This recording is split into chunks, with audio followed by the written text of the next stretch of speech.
Ravi de vous retrouver pour cette nouvelle session d'information. Mesdames et messieurs, bonjour et bienvenue. Au sommaire, l'exposition publique des trésors royaux se poursuit au palais de la Marina. Constat, une plus forte affluence est observée ces derniers jours. La raison n'est rien d'autre que les congés de Pâques qui coïncident avec cet événement historique. Alors que l'opération dénommée liste de résidus et collecte d'informations complémentaires initiées par la Nipron fin aujourd'hui, de nombreux citoyens béninois non encore enrôlés espèrent une prorogation de la dite opération. Entretien en fin d'édition avec le présentateur de l'émission Point 7 diffusée sur la 102.3 avec Peggy Ludovic Dagba. Nous décriverons le menu de ce jour.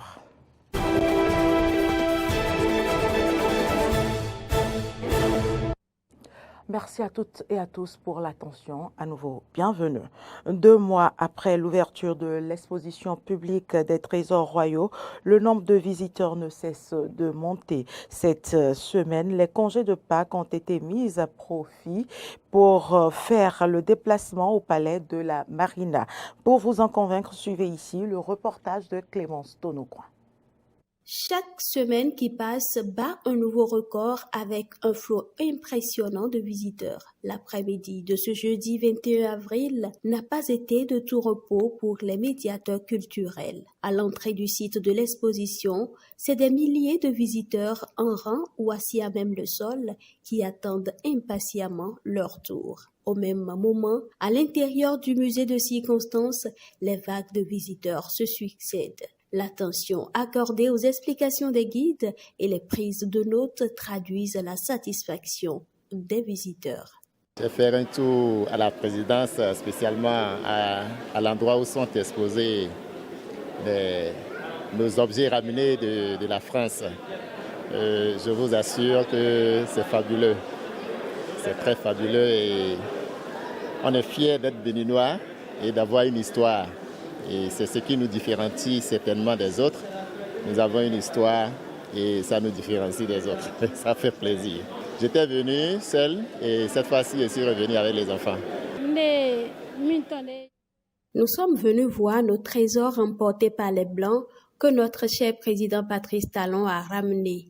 Tous les objets sont jolis et beaux à voir et j'en suis très contente.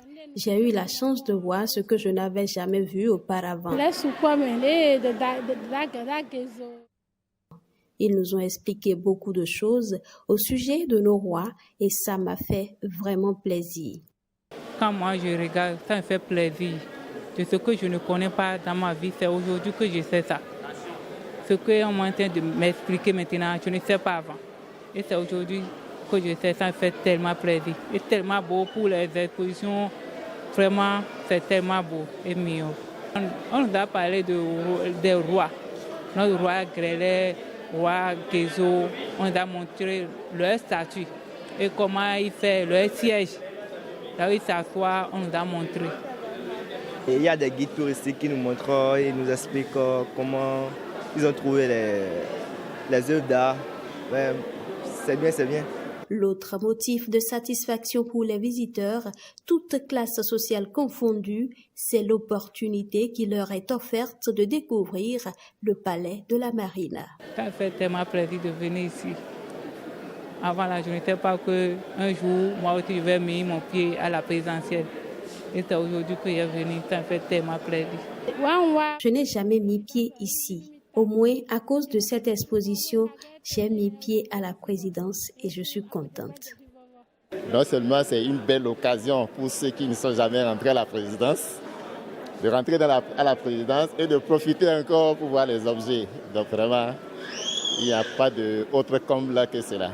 À la fin de la visite, l'envie de revenir est perceptible chez les visiteurs. Je vais encore revenir, ça c'est sûr. On a toutes les fois, on a envie de revenir, de toutes les fois. Donc il faut en profiter au maximum. Je profite également pour lancer cet appel à ceux qui jusque-là disent qu'ils vont venir demain. Les jours s'égrènent et ils risquent de, peut-être une autre fois ailleurs. À 1 heure de la fermeture du site de l'exposition ce jeudi, il y avait encore un monde fou aux portes de la présidence. Communication du procureur de la République près du tribunal de première instance d'Abomey-Calavi lors de la causerie débat organisée par l'Institut national de la femme.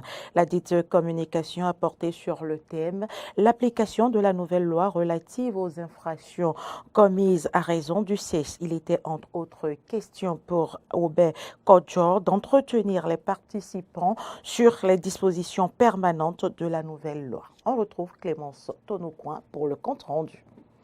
Différents acteurs et activistes des droits de la femme et de la fille ont pris part à cette causerie débat. L'activité, financée par l'UNFPA, vise à donner aux participants des informations nécessaires à la connaissance et à la compréhension exacte de l'assistance juridique et judiciaire que l'Institut national de la femme apporte aux cibles de ses actions. Nous sommes donc honorés de vous accueillir pour cette causerie dont l'objectif est de mieux vous faire connaître la mission et le mandat juridique et judiciaire de l'Institut national de la femme.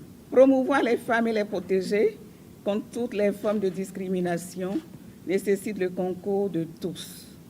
Et nous savons qu'en vous donnant les informations nécessaires et en recevant d'autres informations de votre part, nous allons accroître les chances de réussite de notre mission.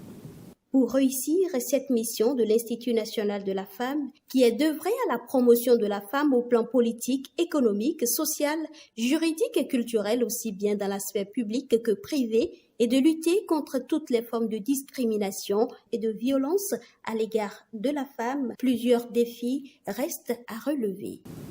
Lever surtout les obstacles qui se dressent sur le chemin de l'accès à la justice par le dialogue communautaire et l'engagement de tous. Résoudre les contraintes liées à la criminalisation de certaines infractions qui ne peuvent être traitées que devant la Griette, c'est-à-dire le transport, l'hébergement, en soutien aux victimes et à leurs accompagnants. Promouvoir la participation effective des femmes dans les instances de prise de décision. Et enfin, il s'agit de braver tous les obstacles, qu'ils soient historiques, sociologiques, anthropologiques, politiques, sociales et économiques, pour faire du Bénin une société au sein de laquelle la dignité féminine prend entièrement sa place.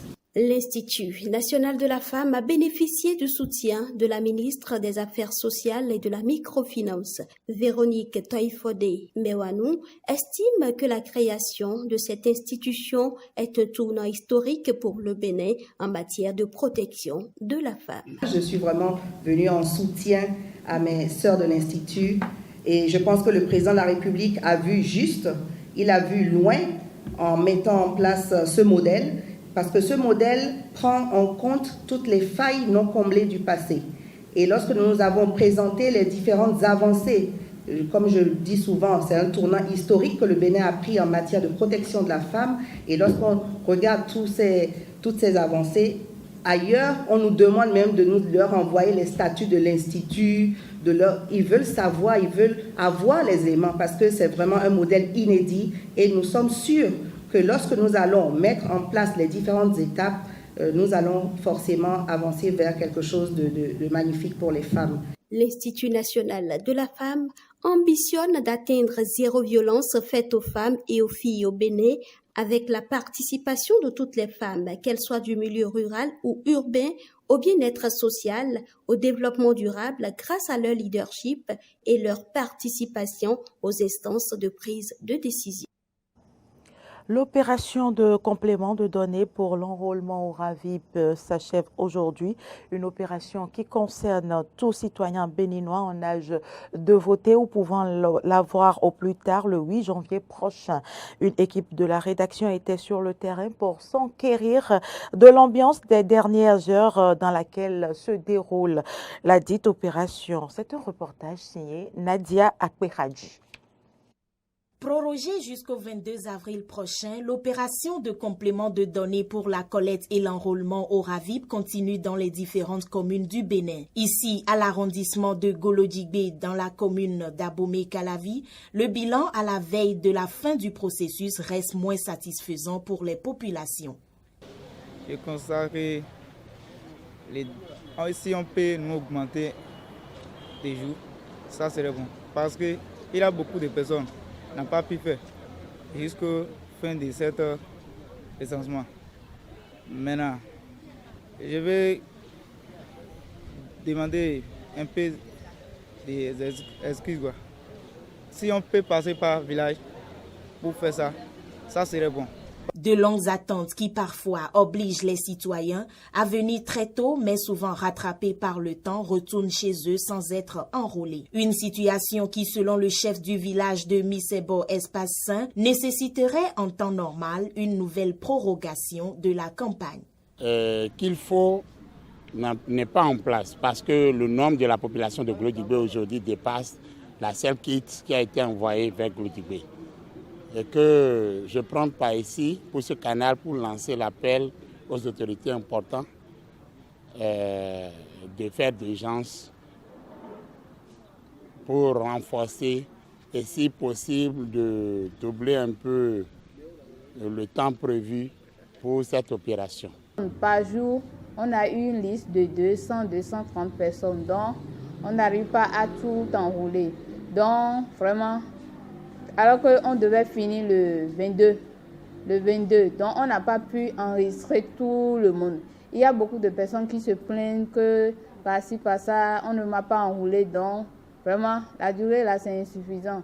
Cette opération initiée par l'Agence nationale d'identification des personnes ANIP dans le cadre de la confection de la liste électorale informatisée a pour but de permettre à tout citoyen béninois ayant l'âge de voter d'exercer en toute sérénité son devoir civique.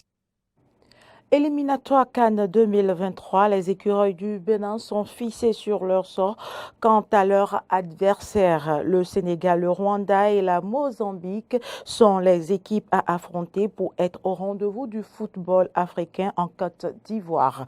Michael Poté et Steve Mounier, tous internationaux béninois, analysent leur potentielle chance. Pour réagir un petit peu par rapport au tirage de la qualif de la CAN 2023, pour moi, c'est pas un groupe qui est évident quand même. Ça sera pas facile.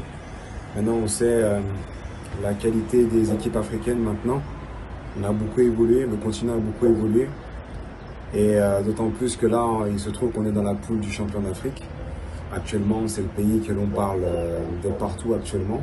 Et c'est mérité, hein. C'est mérité, c'est un honneur aussi, c'est bien, je trouve que c'est un bon et un beau tirage, mais qui n'enlève pas sa difficulté. Voilà. Et surtout en plus que la première journée se jouera là-bas, à Dakar.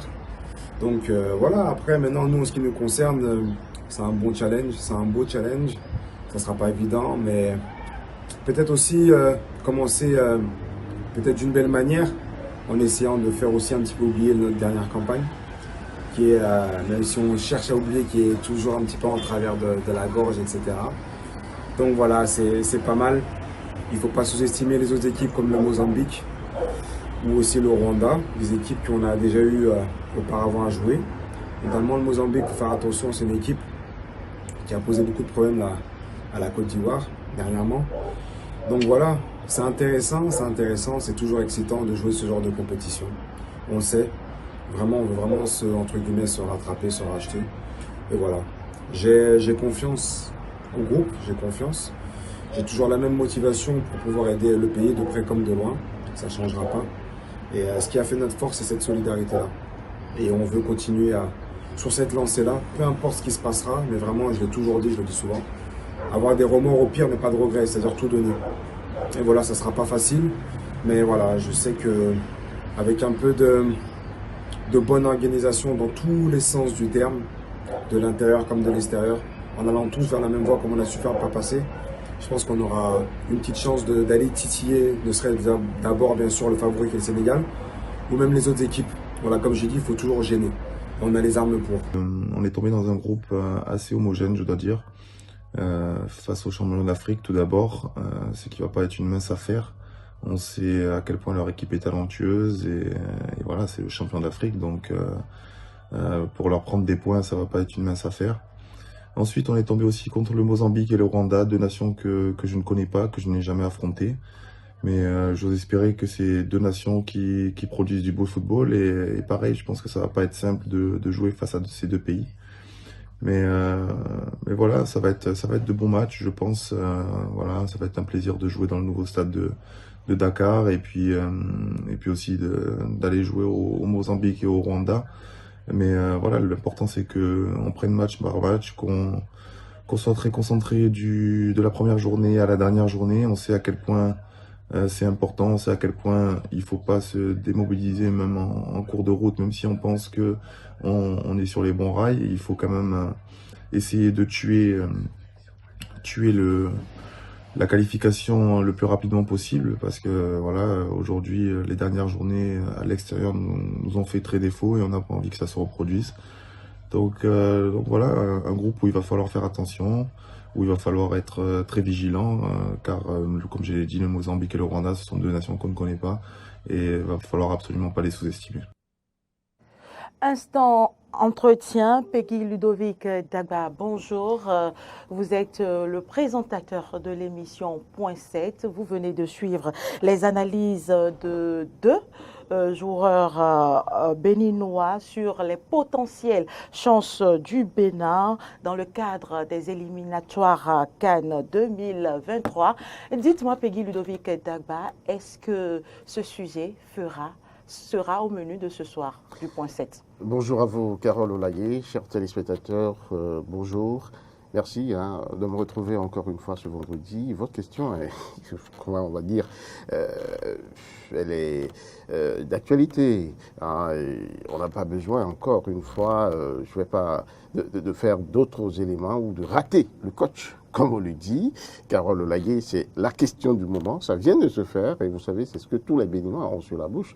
Et vous savez très bien que Point 7, c'est quand même le rendez-vous du décryptage des faits majeurs de l'actualité. Donc forcément, cela va de soi que ce sujet fasse, bien sûr, l'ordre du jour, fasse objet de l'ordre du jour donc, de cette émission. Point 7. Nous parlerons également des législatives, les préparatifs des législatives. On continue toujours d'en parler puisqu'on a enregistré cette semaine le regain des opposants pour la liste électorale informatisée qui est en cours d'établissement. Vous le savez, c'est une question éminemment importante puisque c'est cette liste qui va recevoir en tout cas les votes des Béninois. Chaque votant devra retrouver son nom sur la liste électorale avant d'accomplir son devoir civique. Donc, les opposants ont réitéré leurs inquiétudes quant à la fiabilité de cette liste. Ils demandent à être associés à la réalisation de cette LEI qui est en cours. Et puis, nous avons également parlé au plan national de cette rencontre importante pour le monde syndical qui vient le 26 avril prochain, c'est-à-dire mardi prochain. Le chef de l'État, le président Patrice Talon, va les recevoir pour parler question revalorisation salariale. Souvenez-vous, le 31 décembre dernier, le chef de l'État, pour mettre son mandat hautement social en œuvre, a décidé de revaloriser les salaires et ça a été annoncé. Depuis lors, les syndicalistes ne cessent de manifester, ne cessent bien sûr de chercher à faire en sorte que cette annonce soit une réalité. Mardi prochain, on aura bien sûr une décision qui sortira de cette rencontre très très importante. Donc voilà un peu les sujets dont nous avons parlé et au plan international, on est revenu un peu sur le débat. On va revenir, sur le débat entre Marine Le Pen et Emmanuel Macron. Vous savez, c'est dimanche prochain, le deuxième tour de l'élection française et qui va consacrer le président de la République. Et déjà, on se pose la question si Emmanuel Macron ne va pas rempiler. Voilà le menu, un menu très très très riche pour nos amis auditeurs de la 102.3 et pourquoi pas les téléspectateurs d'Eden TV. Et nous les convions, les téléspectateurs de Eden TV, à aller suivre cette émission-là qui franchement va les éclairer sur bien de sujets, bien de recoins, bien d'éléments qui ne sont pas très clairs à leur niveau. Donc ils auront les explications qu'il faut. À présent, votre lecture, votre analyse sur quelques informations. Je commencerai par la rencontre du chef de l'État avec les syndicalistes mardi prochain. Dites-nous, qu'est-ce que les Béninois peuvent attendre de ces pourparlers? Je pense que c'est quand même un rendez-vous important. Un rendez-vous, on va dire, très très important pour la classe ouvrière, pour la classe des travailleurs. Parce que vous le savez, les Béninois, le Béninois lambda qui travaille est frappé de plein fouet par cette question de la cherté de la vie. Le gouvernement a fait ce qu'il peut en recadrant un peu les prix sur le marché. Peu ou prou, c'est pratiqué. Selon certains, pour les consommateurs, c'est pas pratiqué. La deuxième étape que le chef de l'État s'apprête à franchir, toujours dans le sens, et bien sûr, j'allais dire, cet accompagnement social que le gouvernement se doit aux côtés de ses citoyens, c'est bien la revalorisation salariale. Donc le chef de l'État va s'entendre avec les partenaires sociaux, les syndicalistes, sur quel sera le niveau de revalorisation de ces salaires-là. On a entendu le ministre Romuald Wadagni dire que la chose est prise très au sérieux, en tout cas au sommet du gouvernement, où les gens travaillent secteur par secteur, tous les secteurs qui peuvent intervenir dans la confection d'un salaire, sont en train véritablement de travailler et font des propositions au chef de l'État. Et je crois que les syndicalistes aussi iront à lui avec leurs propositions. Et ensemble, ils vont pouvoir faire le substrat de tout ce qui pourra être possible pour tirer quand même le pouvoir d'achat des populations à la hausse. Hier, j'étais avec un secrétaire général d'une centrale syndicale qui disait que pour lui, en tout cas, quel que soit Alpha, cette rencontre devrait d'abord être une rencontre dont va être issue la décision, des décisions applicables. Ce ne sera plus, on va s'entendre autour d'un point, il faudra retourner voir qui de droit avant que la décision ne soit prise. C'est son souhait à lui et je pense que ça devrait être également la même chose, puisque si le chef de l'État, à ce niveau-là, décide de les rencontrer, c'est de mettre fin aux atermoiements et de prendre les dispositions qu'il faut. Et je pense que les travailleurs n'en seront que plus heureux. Alors, nous allons finir, Peggy Ludovic Dagba, par le deuxième tour des élections présidentielles françaises. Oui, le deuxième tour des élections françaises met face à face Emmanuel Macron, Marine Le Pen. C'est un remake de 2017 où on a eu, et bien sûr, ce schéma-là et qui avait conduit, et bien évidemment, à la victoire d'Emmanuel Macron, puisque tout le monde a semblé voir véritablement le diable tomber sur la tête, parce que, vous le savez, le Front National, c'est l'extrémisme, c'est la France aux Français d'origine, alors que tout le monde sait que c'est d'une force plurielle qu'il s'agit. Un ami disait hier, mettez en lumière, mais montrez-moi juste un seul pan de la vie française qui a été faite rien que par les Français de souche, les Français d'origine. Il n'y en a pas. On a recherché, même dans les sports individuels, c'est encore des nations sœurs, des nations qui viennent, en tout cas, à la rescousse de la France à ce niveau-là. Donc, aujourd'hui, il s'agit véritablement de travailler à ce que cet extrémisme craint de tout le monde ne puisse pas être une réalité. Mais vous le savez, tant que ce n'est pas fait, ce n'est pas encore fait. Donc, il faudra véritablement se méfier des diables de dernière minute. Donc, on a suivi un débat dans lequel, évidemment, Emmanuel Macron a pris de l'ascendance, sur Marine Le Pen, mais il faudra mettre en lumière cette subsistance, en tout cas, de cette dame-là. Tout à fait, cette dame-là et cette politique française qui reste et qui prend d'ampleur dans ce pays. Alors, ce qui a été raté une première fois va aussi être raté une deuxième fois, pense le grand monde, mais il faudra vraiment être, on dit, vigilant pour que le diable ne vienne pas véritablement s'installer. Merci à vous, Peggy Ludovic Dagba, pour toutes ces précisions. Et voilà qui met un terme à cette édition. Merci à toutes et à tous de nous avoir suivis. À très bientôt.